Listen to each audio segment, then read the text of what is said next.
Let's talk a little bit about the secret life of L. Ron Hubbard, the now not so secret life being that, right? The internet, right? The internet. Let's start there.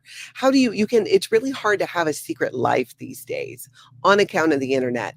And when you are a cult leader that got your start doing, sex magic and all that with Jack Parsons under the tutelage of Aleister Crowley, and you go and you create your own religion, like there's going to be some things about it that, people are going to be like, hey, what is your goal with this? What kind of world are you trying to create? What are you doing?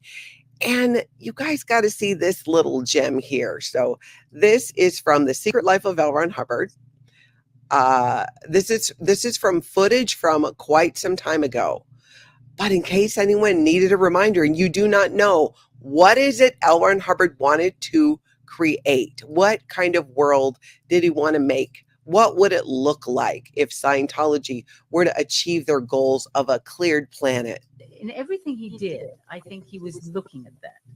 Now, his idea was that if you could get every single person looking in the same direction, then you'd have a very powerful nation, you see. This photograph, composed by Ron Hubbard himself, betrays an extraordinary ambition he held for Scientology.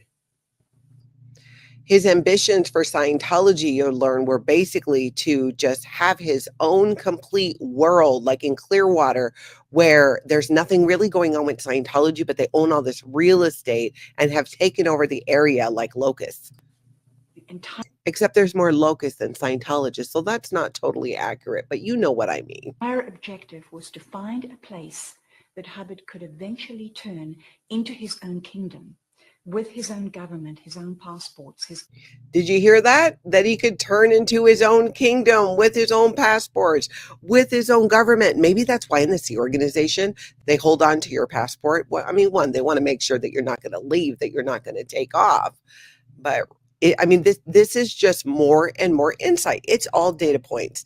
And this is especially important, I believe, for people who've been in Scientology for a long time, might be what we call under the radar Scientologists, where you're not quite ready to leave, but you're thinking about it. You're kind of flirting with the idea and might be watching a channel like mine.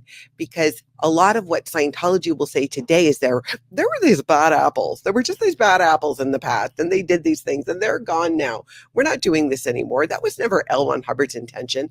And then you see the older footage of these firsthand accounts, and you're like, oh yeah, it was. Yeah, it was. And they're still trying to do it. They're still trying to do it. They're still totally trying to do the whole takeover with Scientology. And look at Clearwater, just nothing happening.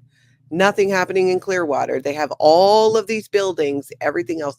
And we all know the soundtrack for Clearwater. And any Scientology building, when you walk in,